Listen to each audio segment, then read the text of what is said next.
Bismillah ar-Rahman ar-Rahim. Alhamdulillah wa salatu wassalamu ala Rasulullah. We'll continue reading the 40 principles of the religion, the adapted summary of Ihya Ulum, and we have reached Hajj, pilgrimage. And pilgrimage, we talk about the formal pilgrimage. We don't talk about pilgrimage which is used in general, visiting holy places, and we don't talk about the minor pilgrimage, the Umrah,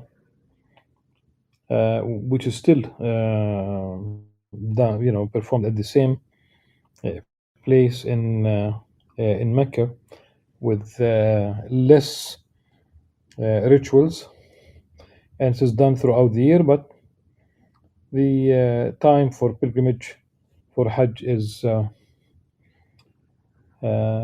lunar months and 10 days approximately after the end of Ramadan. So Allah subhanahu wa ta'ala said, this is how Imam Al-Ghazali rahimahullah began this fourth principle in the outward action, but still it's number 14 really in total. He begins this with a verse from the Quran. وَلِلَّهِ عَلَى النَّاسِ حِجُّ الْبَيْتِ مَنِ اسْتَطَاعَ إِلَيْهِ سَبِيلًا. Allah has a right over people that they make pilgrimage to the house, whoever can make his way there. You can make your way there. Let me put it. It could be a health issue that prevents you. It could be a financial issue that could prevent you. If the health issue is temporary, then you can later on perform pilgrimage. If it's really lack of money, if you had money at one point and you could perform everything, or everything else is also okay, then it becomes, according to Imam Al-Ghazali, it becomes obligatory that you would seek to perform the Hajj.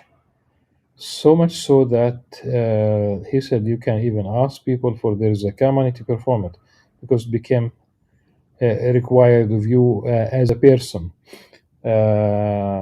because you did not really utilize the opportunity to perform Hajj when you could make it. It could be that you don't have a visa. It could be that you don't have even a passport. It could be that the lottery that we have today, in Jerusalem, I know that about 2,000 people are allowed to perform Hajj. And I understand the position of the Saudi government in limiting the number of Muslims who could perform the pilgrimage. So they assign a specific number to each country according to the population. They have a formula. And why I say that I support that I understand their position, I support it really. Put yourself in their shoes. You have about 2 billion Muslims today, and it's you cannot even allow 1% of the total number of Muslims. Before Corona and when things were okay, maybe 2-3 million people could perform Hajj. It is a little bit more organized today, and you cannot allow all Muslims to come. In fact, if you allow all those who would like to come to Hajj, then there is no room. I remember performing Hajj along with my brother. Both of us, we are big guys. We talk about the early 90s. Big, strong, tall, and you could feel the crush of the crowd against your chest, literally. So limiting the number of people who could perform Hajj, out of necessity. Otherwise, they would not really mind, and they keep expanding things and the services and the speed trains and services. But still, ultimately, most Muslims will not be able to perform Hajj. If 3 million people could perform Hajj, say that they could extend it one day into 5 million. In 100 years, that's 500 million people. Out of 2 billion who are today, who could, in 100 years, they will be probably 4 billion. But say that the number remains the same, it means that 1.5 billion people, Muslims, cannot perform Hajj.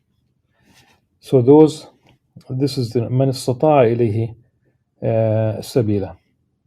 If you could really make it, whether it's again health, financial, transportation, visas, whatever. And the Prophet ﷺ said, whoever dies without having made Hajj, let him die a Jew or a Christian if he likes. Now, this hadith here, one needs to understand that all the chains of narrators, it has been narrated through multiple chains of narrators. None of these, meaning like all of these chains of narrators have problems. So it's really a weak tradition. And this is why you would use ruwiya rather than immediately saying in Arabic that the Prophet ﷺ said in the absolute sense. No, it is a weak tradition. It is okay to remind people of their religious obligations, to remind them to also to try to register their names. If your name does not show up this year, maybe next year. If not, then and usually in Jerusalem, in a few years, usually your name will show up, which is a good thing, inshallah. Still, I know this is not. It's not going to satisfy those who cannot make it because of the limited number of people who could perform Hajj. La hawla wa la quwwata illa billah. Your intention is enough. Inshallah, if you are sincere, it's going to be counted within Azjal as a good, as if you have performed Hajj, inshallah. Then again, the Prophet ﷺ said, he uses a hadith that is narrated by Bukhari and Muslim. This is one of the most authentic traditions. This is the hadith of the pillars of Islam. Islam is built on 5 things. One of them is performing Hajj. Again, the language of this hadith is like the language of the Quran. من استطاع إليه سبيلا. The Hajj has outer practices that we have mentioned in the revival in Ihya Ulum, and usually in all books of jurisprudence. Now we'll alert you to some refined etiquettes and inner secrets.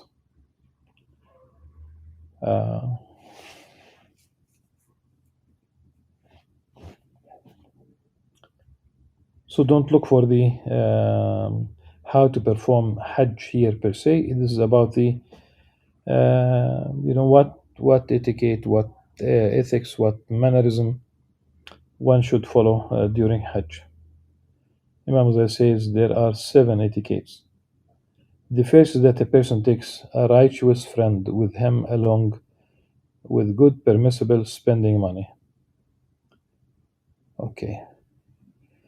Permissible provisions illuminate the heart, and a righteous friend reminds one of good and deters one from evil.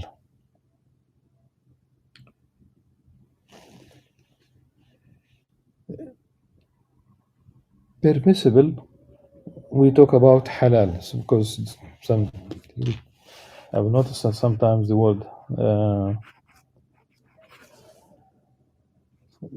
different words are used for halal. This is one of them.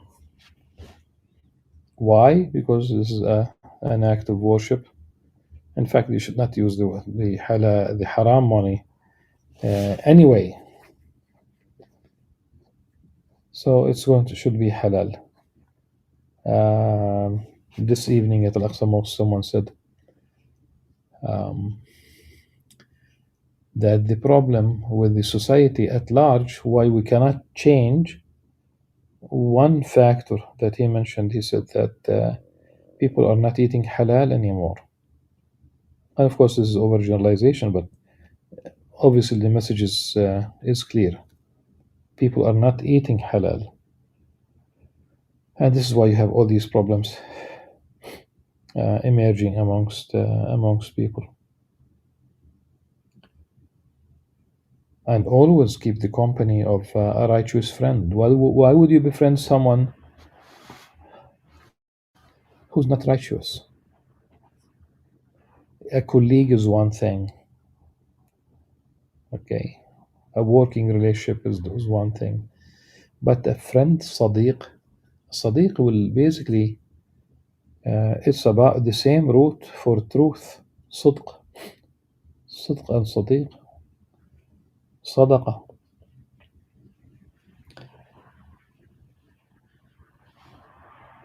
And here the function of the friend is to deter you.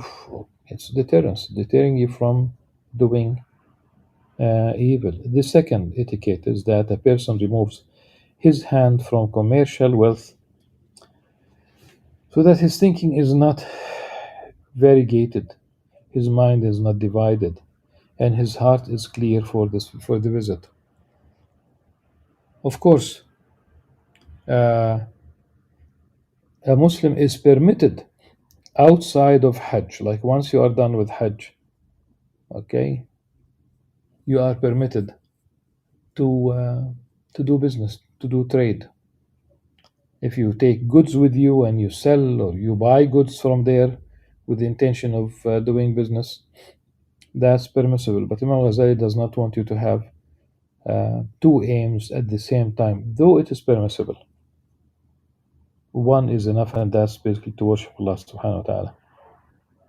The third is that a person shares food on the road and speaks well to his traveling companions and hired drivers.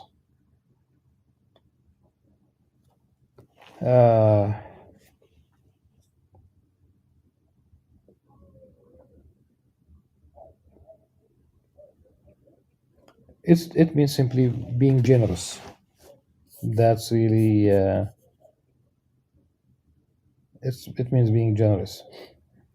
You be generous to the people in the same caravan or whatever, how you travel. If there's somebody with you, and there should be, then be generous. Now,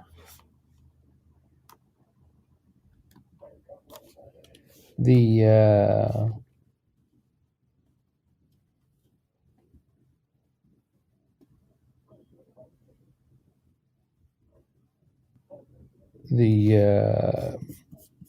drivers, of course, here he talks about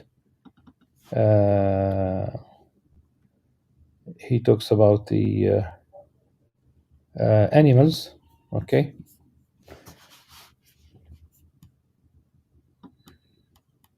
Hired those porters, I would say, people who take care of your belongings during. But this is in general when you are in a city. But once you talk about Hajj itself, the meaning is different, and I think there's a mistake here.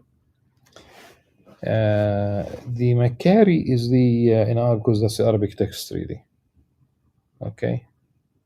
In the Arabic text, ويطيب الكلام مع الرفقاء والمكارين, جمع مكاري. Makari, he's the person who rents out animals for travel. He is your He's your Avis in the language of today. The person who owns the service, they rent a car. In the old days, it's rent a camel, rent a horse. So it will be the Macari. So again, I think it's not a big mistake, but I don't think this is really the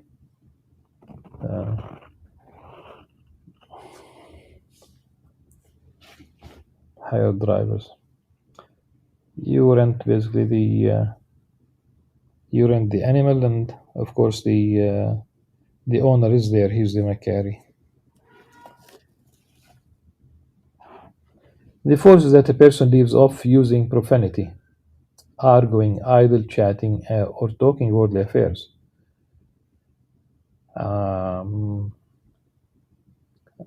Why would one use profanity even outside of Hajj? Same thing about Ramadan. Why only during Ramadan being polite during the day? And see, some people lose it by the evening before breaking fast. They might lose it. He should restrict his tongue to, aside from expressing his needs, to remembrance of Allah subhanahu wa ta'ala, dhikr, reciting the Quran, etc. But the Prophet ﷺ said, "Amsik alayka hada." This is like, hold on to your tongue, prevent it from doing all these wrong things that the tongue is capable of doing. Backbiting, false witnessing, lying, cursing.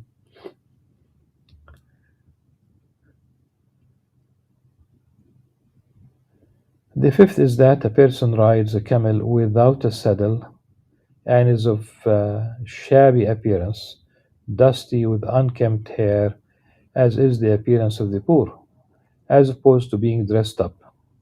This to ensure that he is not written as being in the company of those who live in comfort.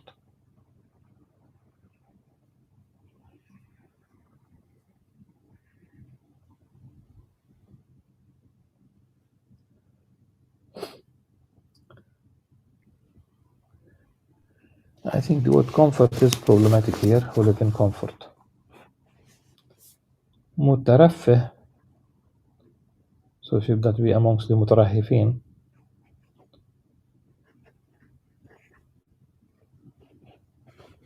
From Rafahiya, I would say. Okay.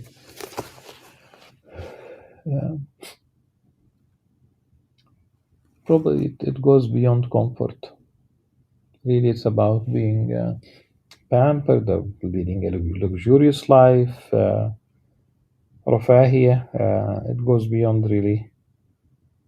It goes beyond simple comfort. Because there's nothing wrong. There's nothing wrong with comfort in itself. In fact, there is no way that you would travel on animals for Hajj or anything else and you'll be comfortable. The sixth is that a person gets off the riding beast occasionally to relieve it, to gladden the heart of the hired driver or the owner of the animals, and the lightening of the limbs through movement. He should not make the beast carry more than what it can bear. Rather, he should be kind to it whenever possible. Animal, just think about it. It's animal rights. Animal rights. And there was, during Islamic history, there was a limit to what you can carry on animals. That's one thing.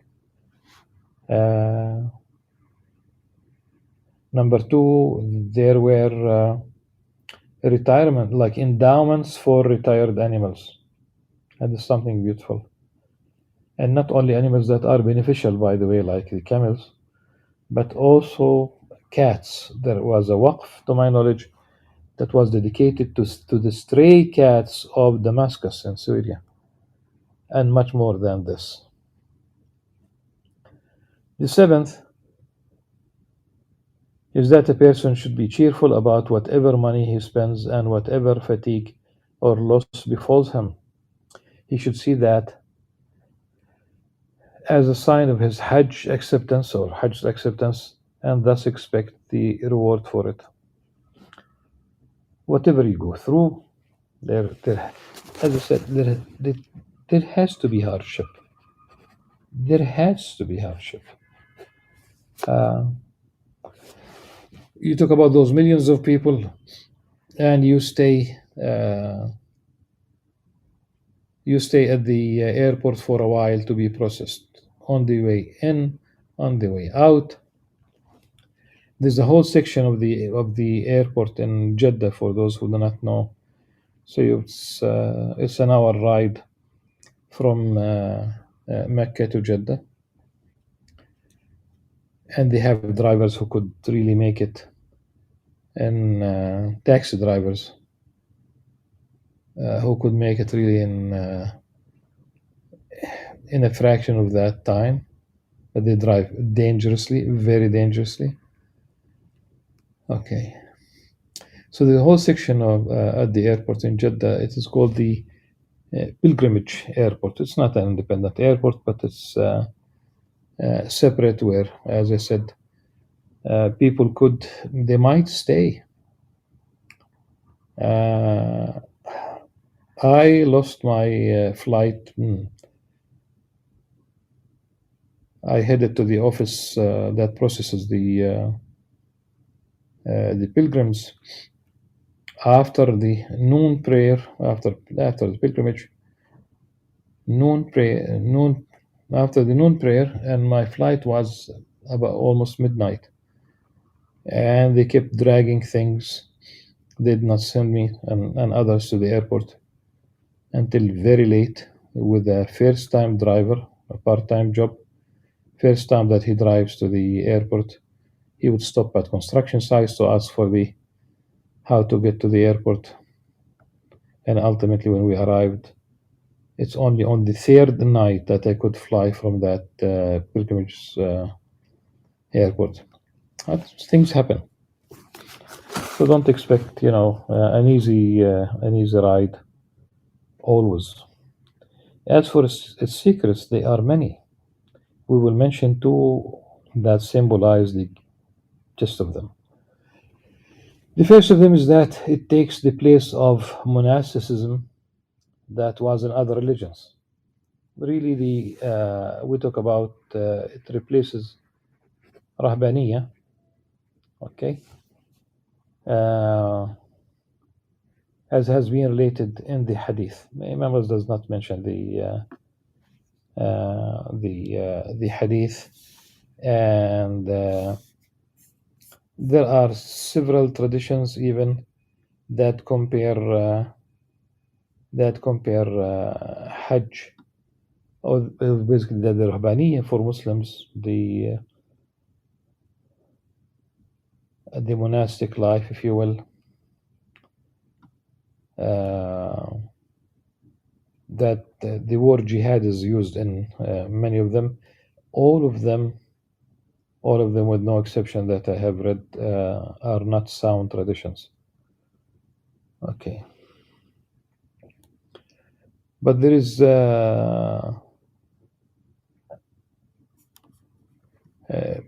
part of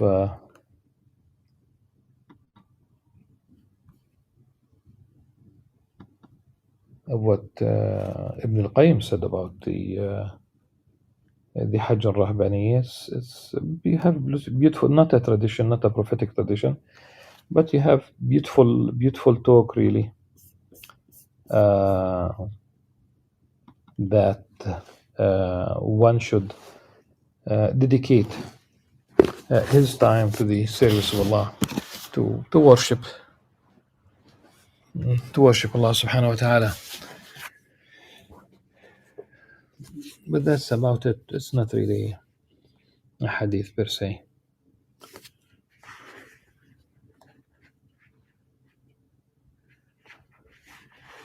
Allah subhanahu wa ta'ala made the Hajj monasticism for the community, the Ummah of Muhammad sallallahu alaihi wasallam. He honored the ancient house, meaning the Kaaba,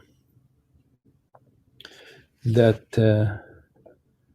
that building in the center of the mosque in Mecca. He honored the ancient house, attached it to himself, attached to himself. Bayti. He honored the Okay, he attached it to himself and raised it as a place sought after by his slaves. And this is also the dua of Sayyidina Ibrahim alayhi salam. He made what is around it a sanctuary for his house to magnify his command, the Haram, and made Arafat like a square in the courtyard of his sanctuary. Not any exact square, of course. He emphasized the sanctity of the place by prohibiting hunting and cutting down trees in it. Hardly any trees grow in that part of the world. بواد غير ذي زرع عند بيتك المحرم. بواد غير ذي زرع, a valley without vegetation.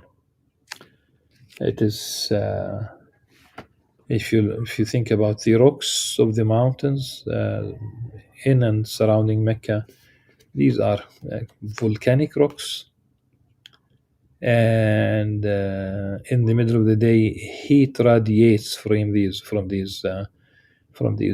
rocks. Nothing could grow there.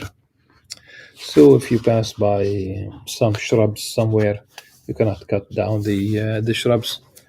And definitely, if you are performing pilgrimage, you cannot hunt. You cannot hunt. Whatever could pass before your eyes, you cannot hunt. And if you do hunt, then the penance would include the judgment of two wise adults, sane,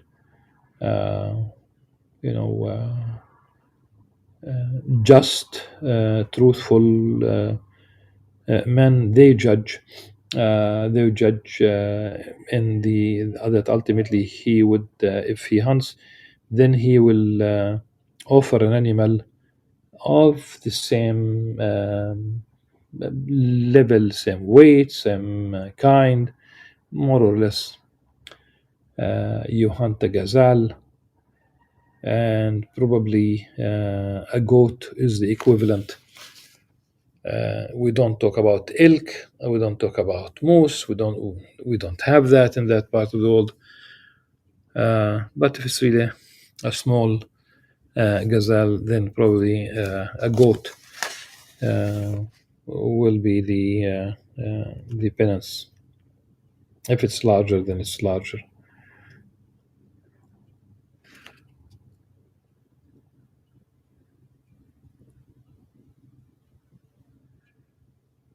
So, prohibiting hunting and cutting down trees in it, he established like the presence of royalty, so that visitors come to it from every deep passage, dishevelled and dusty, humbled by the lord of the house, submissive to his majesty, and lowered by his might.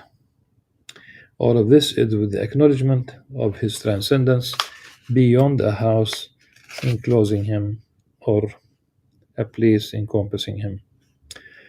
This makes them sense their servitude and slavery to the fullest, and for that reason he has instructed them to perform strange practices that do not agree with the natural disposition or reason. Their undertaking of these things is in the order of pure slavery, and fulfilling the command is without any other supporting motivation. This is an immense secret of enslavement, and for that reason the Prophet ﷺ said, I am truly at your beck and call with Hajj, worshipful and subservient. It's the talbiyah, really, and it's a beautiful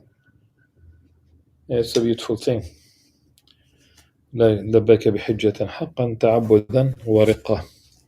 That's the لبيك اللهم لبيك. And Imam Ghazali in the Ihya, he would say that your time should be split between talbiyah and dhikr. Like once you are making talbiyah, لبيك اللهم لبيك, and whatever you mention, whatever something appropriate, of course.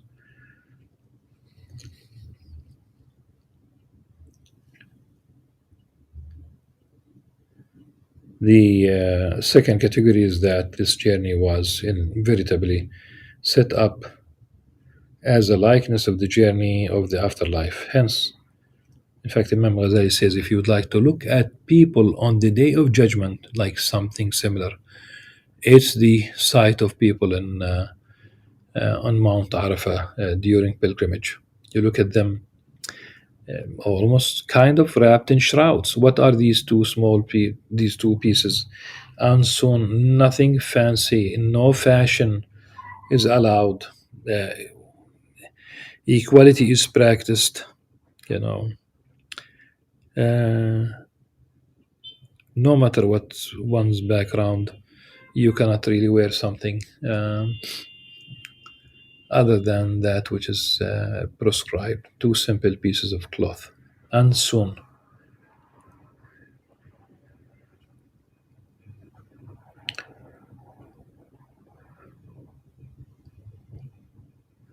So this journey was veritably set up as a likeness of the journey of the afterlife. Hence, the aspirant should remember with each of its practices one of the affairs of the afterlife that is parallel to it. Truly, therein is a reminder for those who remember and a lesson for the insightful. So, at the beginning of your journey, when you say goodbye to your family, remember saying goodbye to family in the pains of death. When departing from your homeland, remember departing from the world. When riding the camel, remember riding in the funeral procession. When riding the funeral procession, basically it's your procession, funeral procession. When donning the garb of ritual consecration, the haram, remember donning the shroud. When entering through the desert to the appointed rendezvous, remember what lies between exiting the world and the appointed rendezvous of the afterlife. From the fear of highway robbers, remember the interrogation of the angels Munkar and Nakir. They will set you up after death and they will ask you. They will ask about your or your Lord, whom did you worship? Who is your prophet? All these questions. From the predatory beasts of the desert, remember the scorpions of the grave and its worms. From the separation from your family and relatives, remember the loneliness of the grave and its separation. From responding with the talbiyah, remember responding to the call of Allah subhanahu wa ta'ala, announcer at the resurrection. The same goes for the rest of the practices. Indeed, in every practice there is a secret, and beneath it is a symbol. Every slave pays attention to it to the extent of the readiness to pay attention commensurate to his heart's clarity or the paucity of his aspiration regarding the important matters of the religion. Yesterday I asked a question, and at the end of the previous episode, and I asked the question: was it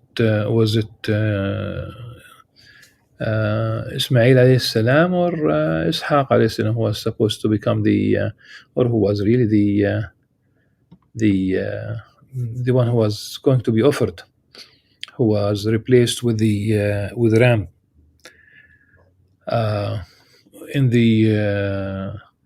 In Genesis, I'll try to make it short. In Genesis, in the Old Testament, Ismail alayhi salam was born when he was when Sayyidina Ibrahim alayhi salam was 86 years old. Ishaq alayhi salam was born when Ibrahim alayhi salam was 100 years old. So for the duration of 14 years, Ismail alayhi salam was the only child.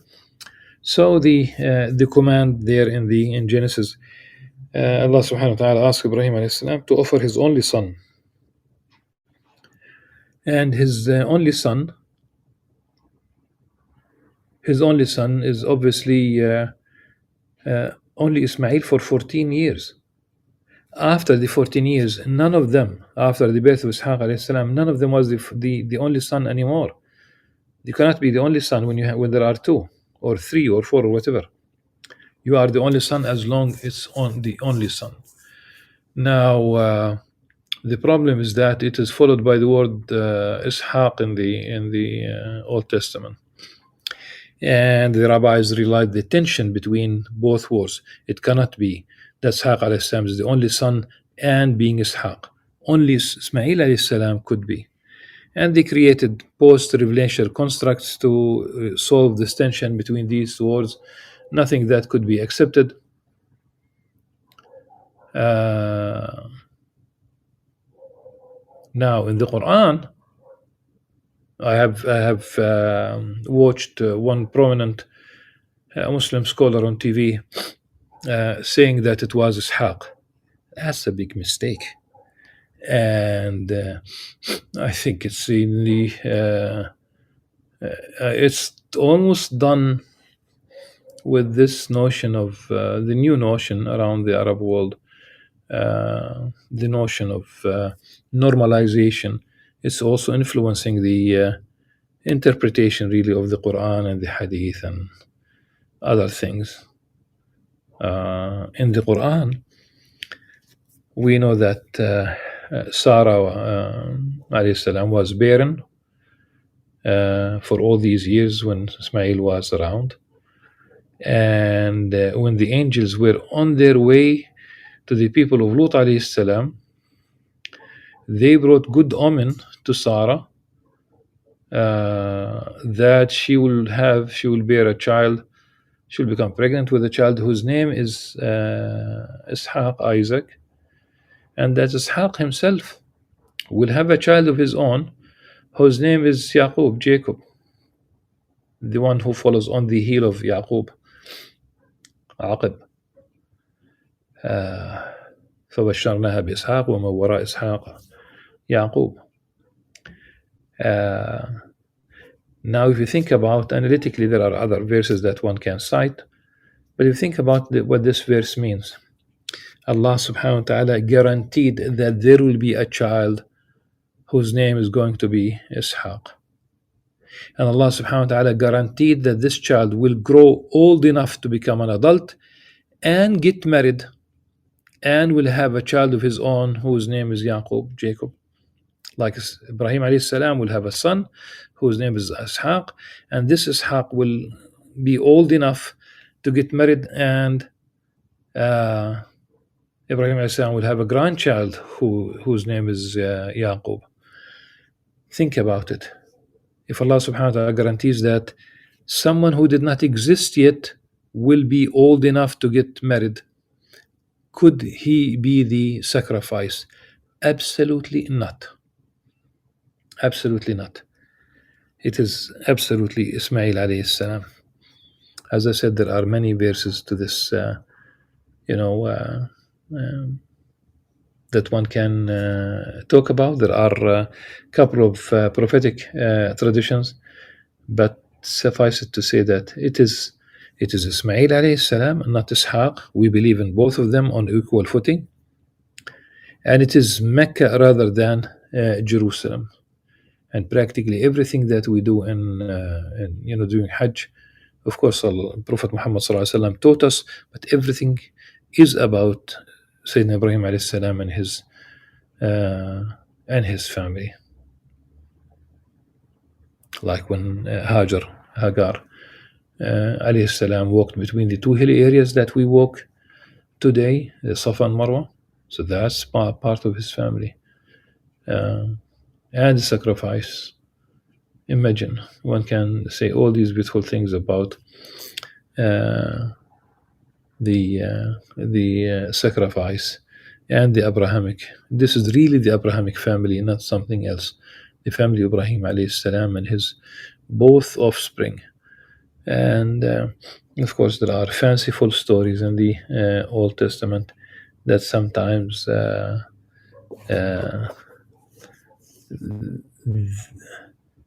they cannot be reconciled with the notion of an infallible prophet, messenger of Allah subhanahu wa ta'ala. سبحانك اللهم وبحمدك نشهد أن لا إله إلا أنت نستغفرك ونتوب إليك والسلام عليكم ورحمة الله وبركاته.